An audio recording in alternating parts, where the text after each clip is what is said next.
కేసీఆర్ ని ఒక తాగుబోతోని కంపేర్ చేస్తా ఉన్నారు. ఇది ఎలా చూస్తా ఉన్నారు? ఒక సిగ్గు శరం లేని ఒక దొంగ మధ్యాహ్నం ఒక పట్టపగలు ఒక బ్యాగుతో దొరికిన దొంగ ఇలా ముఖ్యమంత్రి అయిండు. ఆ ముఖ్యమంత్రి అట్లాంటి ముఖ్యమంత్రి పాలనలో ఇంతకంటే మంచిగా వస్తాయా? మంత్రుల నుంచి ఎమ్మెల్యేల నుంచి అట్లాంటి పాలన నుంచి మంచి మాటలు వస్తాయా?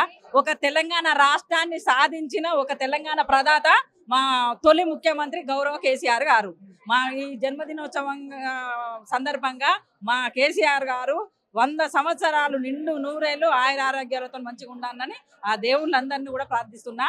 కేసీఆర్ గారు ఉన్నప్పుడు తెలంగాణ పరంగా మొత్తం కూడా మహిళలైనా పిల్లలైనా కేసీఆర్ కిట్ నుంచి మొదలు పెడితే పుట్టిన పిల్లగాడి నుంచి కేసీఆర్ కిట్ నుంచి మొదలు పెడితే పెళ్ళైన కళ్యాణ లక్ష్మి నుంచి మొదలు పెడితే డెలివరీ అయిన మళ్ళీ ప్రతి ఒక్కరికి కూడా కేసీఆర్ కిట్ గురించి మాట్లాడుతూ ఉన్నారు కదా, దాని మీద కూడా కేసీఆర్ వాళ్ళు అయితే కొంత దందా చేసిరంట. కేసీఆర్ కిట్ మీద కూడా శాతగానోడు ఏం చేస్తాడు?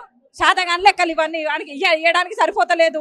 ఎక్కడ పైసలు లేవు, బడ్జెట్ లేదు, లంక బిందెలు అనుకొని వచ్చిండు, ఏదో ఇస్తాను ఏదో ప్రగాలుగాలు కలిపిండు, ఉన్నాయన్నీ ఉచితార్థంగా హామీలు ఇచ్చిండు. 420 కాడు 420 ఇచ్చిండు.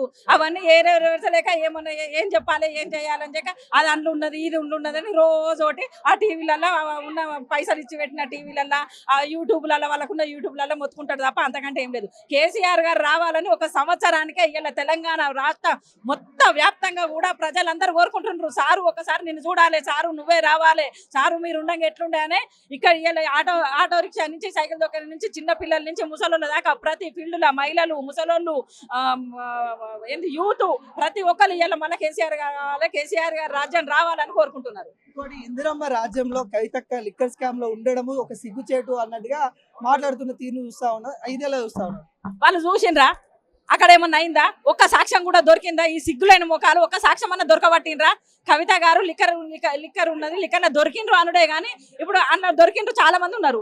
అందులో కొంతమంది మరి బీజేపీలో చేరిండ్రు. వాళ్ళు ఇప్పుడు అంతా మొత్తం వజ్రం ముత్యాలు అన్నీ అయిపోయినరా? ఇప్పుడు మరి కవితక్క చేరలేదు కాబట్టి ఇప్పుడు కవితక్క మీద అబండాలు ఇస్తుండ్రు. ఎక్కడన్నా ఒక సాక్ష్యం దొరకబట్టినరా? వాళ్ళ తెలివికి ఇంత ఈ సమేత ఒక గుండు సూదంత సాక్ష్యం కూడా దొరకబట్టలేదు. ఇది కావాలని కేసీఆర్ గారి మీద కక్షతోని ఆయన కూతురైన కవితక్క మీద కావాలని కక్ష సాధింపు చర్య. 10 సంవత్సరాల నుండి కేసీఆర్ కల్వకుంట్ల ఫ్యామిలీ అటు లిక్కర్ స్కామ్ కావచ్చు, ఫోన్ ట్యాపింగ్ కావచ్చు, గొర్రెల స్కామ్ కావచ్చు, కాళేశ్వరం కావచ్చు, ఇవన్నీ స్కామ్లు చేసింది. ఇప్పుడు తెలంగాణ సుశీలమైన అభివృద్ధితో వెళ్తా ఉందని చెప్తా ఉన్నది. ఇది ఎలా చూస్తాను?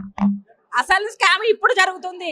అల్లుని కోసం అక్కడ ఫార్మాలు అన్నదమ్ములు తిరుపతి రెడ్డి తెల్లారితే గుండాయిజము రౌడీలను పోలీసు వాళ్ళను కూడా పెట్టి మొత్తం భూములు అన్ని గుంజుకొని ఇప్పుడు అసలైన స్కీములు అన్ని జరుగుతున్నాయి. స్కీములు లేవు, అన్ని స్కాములే. ఇప్పుడు కేసీఆర్ గారు రాజ్యంలో మొత్తం స్కీములు జరుగుతాయి. ఇప్పుడు అన్ని స్కాములు జరుగుతున్నాయి.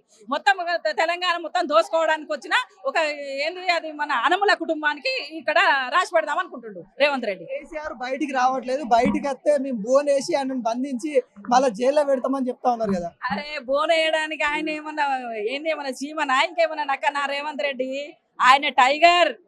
ఏంది కేసీఆర్ ఆయన లోపల ఉంటేనే నువ్వు తట్టుకుంటలేవు, బయటకు వస్తే బయట కనబడతా ఈ రేవంత్ రెడ్డి తట్టుకుంటాడా? ఒట్టిగా మొన్న ఒక మాట చెప్పిండు సారు, నేను కొడితే మామూలుగా కొట్టా గట్టిగా కొడతా అని. బయట అడుగు పెట్టి ఒక్కసారి సారు బయటకు రాని అప్పుడు ఉండదు రేవంత్ రెడ్డి. రేవంత్ రెడ్డి రీకౌంటర్ ఇచ్చింది కదా మొన్న పార్లమెంట్ ఎలక్షన్ లో ఎందుకు కొట్టలేదు, అసెంబ్లీ ఎలక్షన్ లో ఎందుకు కొట్టలేదు, ఇప్పుడు ఎమ్మెల్సీ ఎలక్షన్స్ వస్తానే ఇప్పుడు ఎందుకు కొట్టలేవు అని అడుగుతా ఉన్నారు. అరే సన్నాసి, పార్లమెంట్ ఎలక్షన్లు బీజేపీ అక్కడ ఉన్నది, అక్కడ మన ఎలక్షన్ కాదు, మన సారు ముఖ్యమంత్రి కాదు. అప్పటికే తప్పు తెలుసుకున్నారు ప్రజలు. కానీ కేసీఆర్ గారు ప్రధానమంత్రి కాదు కదా, ఇది ఎన్ని వేసినా కూడా మళ్ళీ మనోళ్ళు కాదు కదా, అక్కడ వేద్దాము అన్నట్టు వాళ్ళు సీరియస్ గా తీసుకోలేదురా సన్నాసి అని నేను చెప్తాను. ఎమ్మెల్సీ ఎలక్షన్ లో ఎందుకు పాల్గొనట్లేదు? ఏదైతే కరీంనగర్ మెదక్ ఆదిలాబాద్ ఉందో దాంట్లో ఎందుకు పాల్గొనట్లేదు అంటే ఏం చెప్తారు? ఎందుకు పాల్గొనలేదు అనేది మా అధిష్టానం తీసుకున్న నిర్ణయము. ఏదైనా కూడా ఎక్కడైనా కూడా ఏదైనా కూడా పెద్దసారి తీసుకోవాలన్న నిర్ణయము. కాకపోతే అది ఓడిపోయినా ఒక అడుగు ముందే వెనకకేస్తే ఎన్ని అడుగులు ముందుకేస్తారో కేసీఆర్ గారు తెలిసిన వాళ్ళు ఎవరు కూడా అనరు.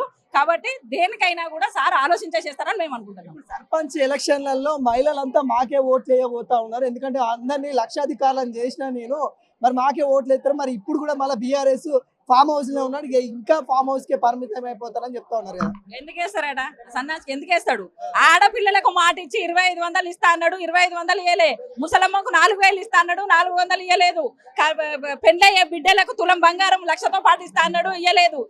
పుట్టే బిడ్డలకు కేసీఆర్ కట్టిస్తా అన్నాడు, ఇవ్వలేదు. దేనికి మహిళలు ఓటేస్తారు? ఆ సన్నాసికి వచ్చే ఎలక్షన్లలో చూపెడతారు. గుండు సున్నా ఇప్పుడు మహారాష్ట్రలో ఢిల్లీలో గుండు సున్నా అయింది కదా, అన్న స్థానిక సంస్థలు కూడా గుండు సున్నా గోడు గుడ్డు అంతే. ఓకే.